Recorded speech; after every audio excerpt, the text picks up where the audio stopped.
Goodbye England. See you in a few years. Prim's Trek, get sexy. Look, we're now in France. Excellent. I made it. Yeah, I'm in France. Look, look. French grass. Can you imagine it?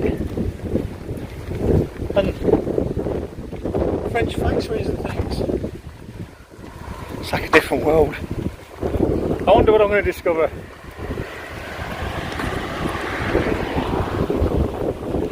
French dog poo. Let's leave that.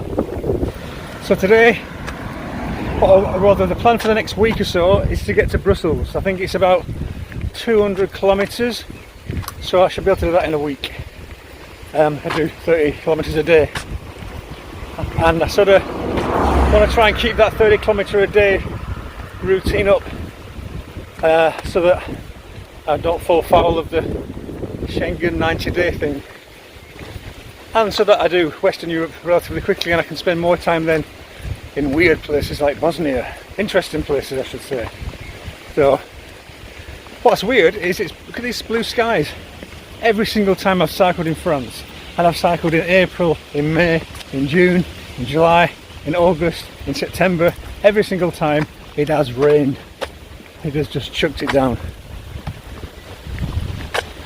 So shares in French ice cream must have plummeted when they heard I was coming, but nope, the weather's nice, weather's lovely.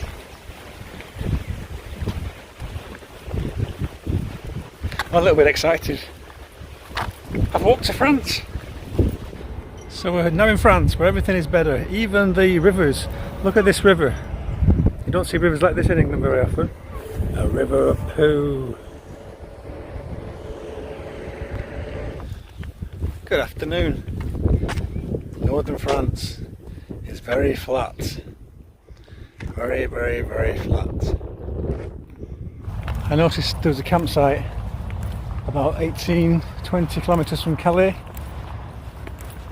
and since today only started around 3 o'clock or 3:30 to cover that distance tonight, and the campsite seems to be open and not very expensive, so that's my aim.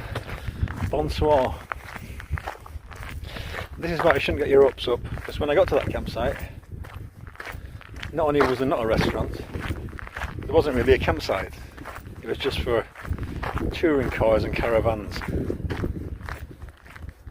Luckily, there's another campsite about 2 miles around the corner, so I got there, but the guy says there's no restaurant in town. There might be a pizzeria. It's my special birthday treat. I might have to wait another day or two, even until my birthday. And but we'll see if we can find anything. So I'm very low on food.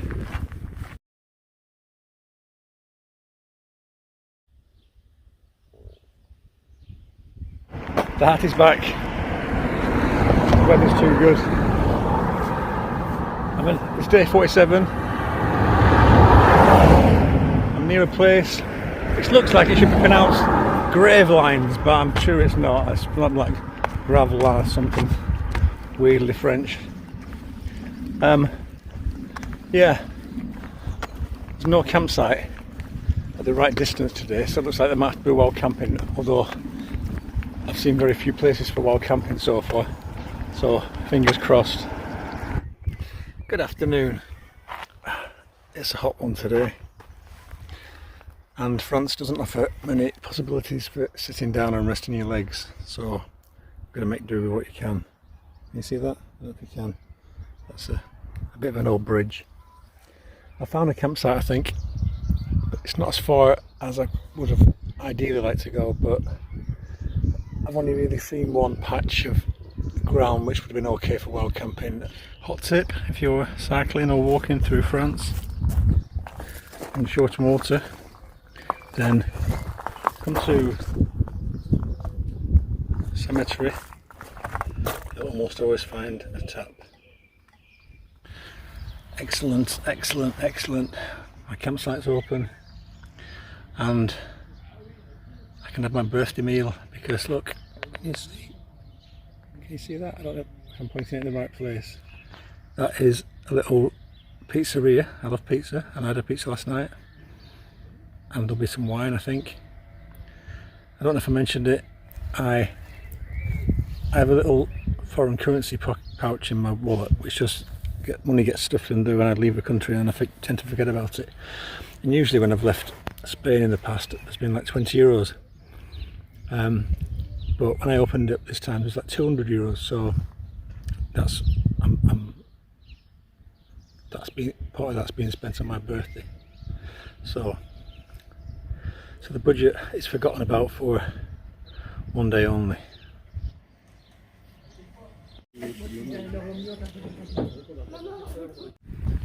Good morning, day 48. Just had a lovely stay in the campsite, maybe you can see behind me. Le Petit Bonheur, he said in a terrible French accent. Very friendly people. Had a pizza and some wine, and pretending to speak French all evening, mostly because nobody could speak any English, but we understood each other. I learnt the French word for blister, clock, because I've got one on my toe.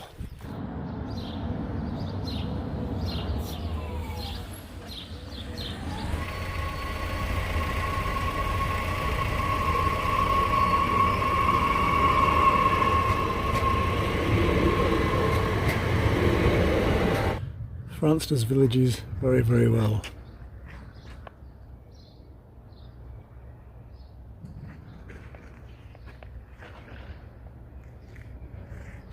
So, this is day 49, and it's all got buggered up.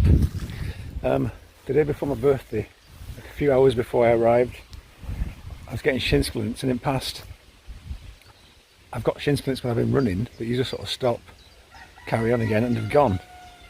I always thought shin splints was a sort of made up thing really, that they could cause proper pain. But so I continued to the campsite, enjoyed myself at the campsite, it's very nice, and then the next day walked 20 kilometres, not 25 kilometres, not massive distance. You know, I want to be trying to do 32 kilometres every day to get 20 miles a day done, to get through Schengen zone as quickly as possible. And luckily I found this campsite. I should have gone further yesterday, but I found this campsite, which is a nice little wild campsite, and we'll have a look at it in a minute. So I think I'll stay here for 2 or 3 days, just because it's a bit swollen up as well, which is worrying.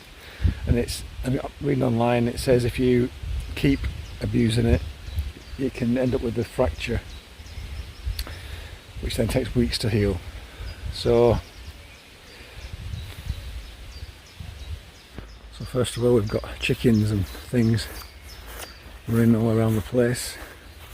They're attempting to turn it into a self-sufficient farm, but also a place where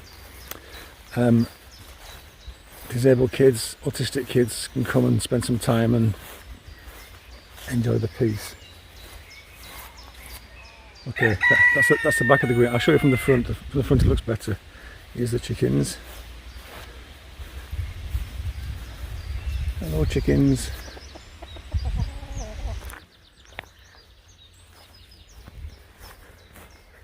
Hey, my little doggy. Hello. You okay? Right, I want to show you inside this greenhouse. This greenhouse is amazing. Peas, like cabbages from the day of the Triffids.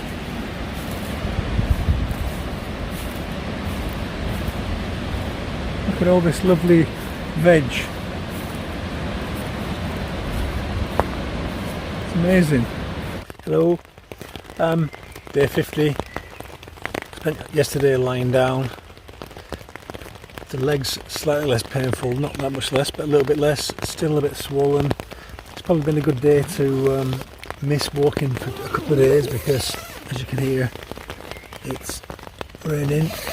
I don't know whether this.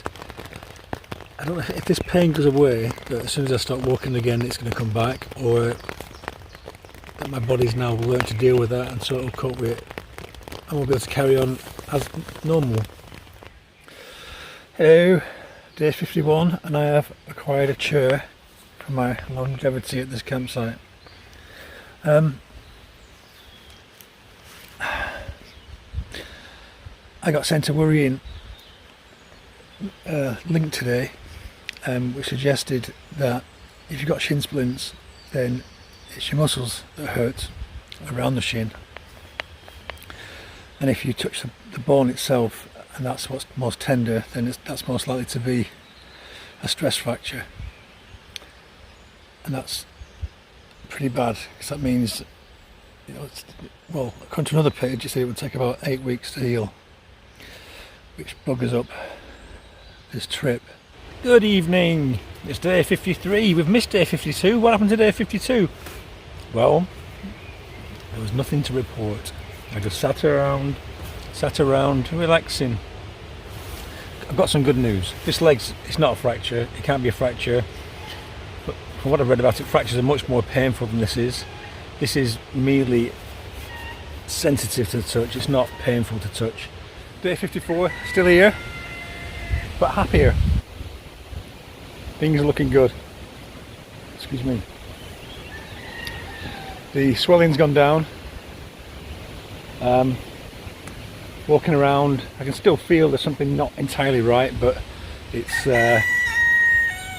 not uncomfortable at all. The chickens are coming to get me. So I figured I'd have 2 more days just to see it out properly, and then we'll set off to this next campsite, and I think everything will be okay. I think maybe even the walk can carry on. I've got here, can you see? You see what that is? There's Juliet, who's also on this campsite in a little caravan, brought me a magic clay, green clay. I don't know what's in it, but I have to put it on my foot, on my leg for an hour or 2 and let it dry, and then it'll be better. Got nothing else to do until the shops reopen this afternoon, so I'll give it a go, see what sort of mess I make. Green clay going on my foot or on my leg in a minute. It's on now. I'm covered in green clay.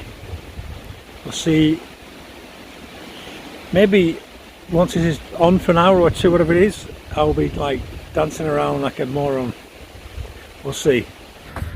Do you ever feel like you're trapped somewhere forever? I'd planned to leave tomorrow to test out the leg and walk to the nearest campsite, but the problem is, and I'm glad that the campsite owner here, or the farm owner here, told me that this weekend is like a bank holiday weekend, where the bank holiday falls on a Thursday, so they get the Friday off as well, so it's a long holiday weekend. And so I contacted the campsite and said, can I book a place? And they said, no, we're full. So when's your next space? Today's Wednesday, by the way. When's your next space? Sunday. So I need to stay here Thursday, Friday, Saturday, 3 more days. It's 3 more days for my leg to get better, so that's alright. I just don't know if the nearest supermarket is going to be open. Maybe it'll be a period of which I'll Jesus Christ. Yeah, not a steering wheel, you silly arse. And look, the chickens have had baby little chicklets. Good morning, it's day 59 and it's a very special day for 3 reasons. One is I'm leaving this campsite that I've stayed at for 11 days. Apparently, if I stayed there 2 more days, I'd be liable to council tax. The other reason why it's an important day is in about 2 miles time, I reach Belgium and France will be finished. Another country done. And probably the most important reason why it's an important reason is that we'll find out today really whether this leg is finally better. So goodbye little campsite, it's been fun, lovely place. I will come back one day. And now we walk on the road to Belgium. I had a feature in my earlier videos which I totally forgot to do, called True or Poo, where I tell you a story and you have to work out whether it's true or poo. And I forgot about it and nobody mentioned it, so I thought forget about it. But then Natasha is the girlfriend of my nephew, and I have to listen to Natasha because she's donated to my charity. Thank you, Natasha. And so I want to do True or Poo for Natasha because she requested it. So let's have some music. True or poo? True or poo? So the true or poo statement is, there was once a Frenchman who ate an entire plane, full-size plane. True or poo? Because I forgot about it and I'm doing this now right at the end of the video, I have to give you the answer now as well. The answer is yes, there was a man who ate a plane, and he was called Monsieur Mange Tout, which in English translates as either Mr. Eat Everything or Mr. Those shitty little pea pods that don't really serve any purpose and have no peas inside. I suspect it's the first one. He ate bicycles, supermarket trolleys, a tree and a Cessna light aircraft, because a full fat one would have been probably too much for him. Let's walk to Belgium. Not many people to thank this time. Michael Dixon, again, for more coffees. But if you want to support this channel, then you can do that via on the webpage, via the coffee thing.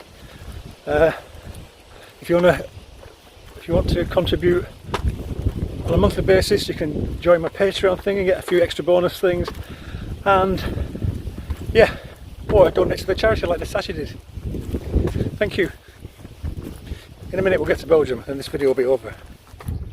Look, a sign to say that I am now in Belgium, or I will be in a few metres. Goodbye France, it's been fun.